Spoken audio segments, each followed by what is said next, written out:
Hey everyone, welcome to Docker Deconstructed. In this talk we're going to discuss some of the magic behind Docker and how we can use the distribution standard it created to share more than just container images. My name is Eunan. I'm a DevOps consultant at PA, and over the course of the last year I've been investigating how we can leverage Docker and its associated technologies to improve the ways we work in the DevOps space. But first, let's get started with just the fundamentals of what a Docker image is. So, what is a Docker image? A Docker image is a lightweight standalone package that includes everything needed to run a specific piece of software. The code, the runtime, the tools, everything. It serves as a template for creating Docker containers, which are running instances of these images. The Open Container Initiative, or OCI standard, sets out that Docker images are structured into three main components. You have the image manifest, which acts as an index that references the image configuration and all the layers. It contains the metadata, like the schema, media type, as well as descriptors of its configuration and resources, which are broken down to media type, size, and digest. The digest is really important as it provides us a sort of cryptographic hash so that we can verify content integrity of the contents of the image. The second sort of core component of any sort of Docker image is the image configuration, which holds the metadata necessary to run the container, such as the OS, architecture, environment variables, and exposed ports. Pretty much anything that you put into a Docker file, other than the from line, becomes part of the configuration for your image. But it's important to realize that when working with other types of artifacts, like say Helm charts, the configuration may be different. And so when you're looking to use this for your own needs, you will use this part of the spec to effectively do whatever you want. Bundle any sort of information you want about your packages. And the third main component of this is what's called the layers, right? And so the layers are effectively the main thing in your Docker image. It consists of compressed archives representing the file system changes when it comes to Docker. So that's additions, modifications, deletions relative to the previous layer. Layers are all stacked in Docker. So whenever you run a container, all these layers effectively get flattened into your final file system that then you execute all of your configuration and Docker configuration too. These components work together using a content addressable storage, meaning that each element is identified by its digest of its contents. The approach ensures data integrity, allowing us to efficiently store and distribute as identical layers don't need to be stored, as we already have them. And this allows for really efficient distribution across different software environments and sort of different use cases. So we're going to do a bit of know your runtime, right? Because we've just described what a Docker image is, but we need to describe how Docker then uses this to create the application you know, right? Because, it kind of feels like a VM, and we'll touch on that a little bit later. Docker uses key Linux kernel features, such as chroot, namespaces, and control groups, to create the container processes.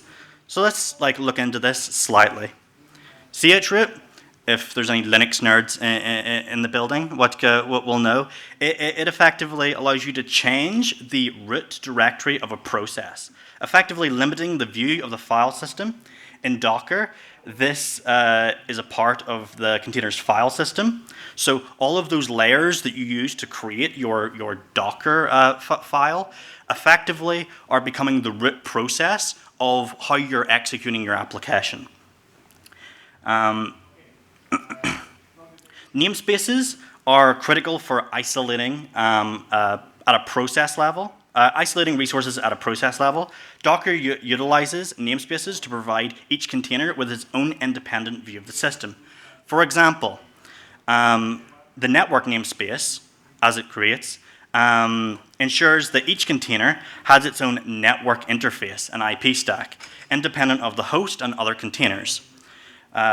This ensures that effectively each container has its own private networking and can not really be interfered with the same way applications running on the same host would be.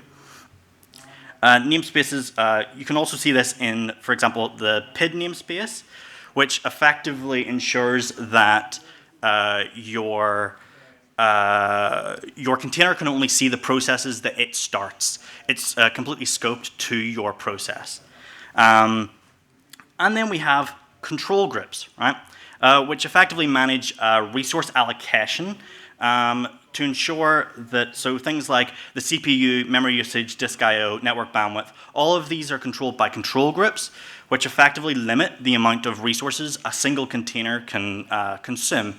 This is to make sure that a single container can't just completely destroy your host machine and just keep things very efficient. But now that we've described all that, you might be wondering, what is the difference between a Linux container and a virtual machine, right? Because we've all used virtual machines, we've all used containers. Linux containers and virtual machines are both isolated applications, but they do so differently. Containers virtualize at an operating system level, sharing the host OS, isolating processes using features like namespaces and cgrips, like we've already discussed.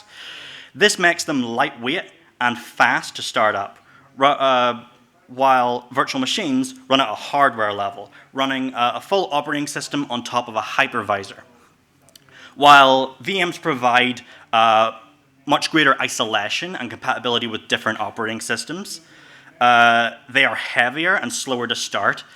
Containers are ideal for our modern application environment because they are efficient and a lot more scalable than your average virtual machine. But VMs are better for security because they don't share a kernel. And so there's one last thing. So now we have sort of our Docker and sort of process figured out.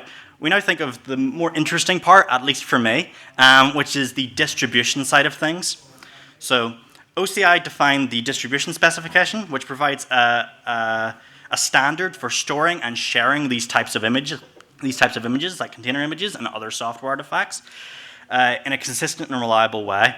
It's the backbone of modern software distribution and used not just by Docker, but also by other tools and systems to streamline workflows. Docker uses the OCI distribution spec to manage container images. For example, when you execute a Docker pull, your Docker client goes out to your container registry. This can be Docker Hub or ECR or any of these other things, and gets each of the layers, the manifest, the data, and comes back and then uses the configuration to execute those things. But the OCI distribution spec extends far beyond Docker. It's a universal protocol and for distributing any kind of software. For instance, Helm, since Helm 3 is used for deploying Kubernetes applications, and since Helm 3 has used OCI as the primary way of you storing and sharing your Helm charts. This has gotten a lot of, this has helped the adoption of Helm, which good, and greatly reduced the effort that DevOps engineers have to put in order to successfully deploy any sort of Kubernetes application. Similarly, OCI supports other types of artifacts, such as WASM packages, Terraform modules, and even generic data sets. Tools like Oris, which are command line tools, allow the user to pull and push custom artifacts. Sorry, it's joking me a little bit. Allows the user to pull and push custom artifacts using basically any standard registry. So,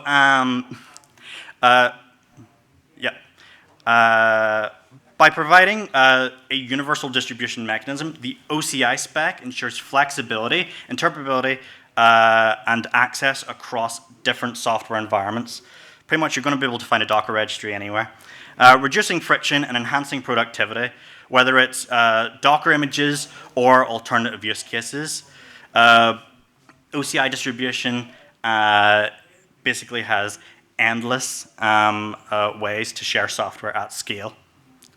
So yeah, because it is just literally died, I would like to say thank you. I hope you find this interesting. And I'm sure if any of you have any questions, I'm more than happy to tackle them outside of this. And yeah, I can't see my last slide, but you can follow me on LinkedIn, GitHub, and all those places. Thank you very much, and thank you for NIDC.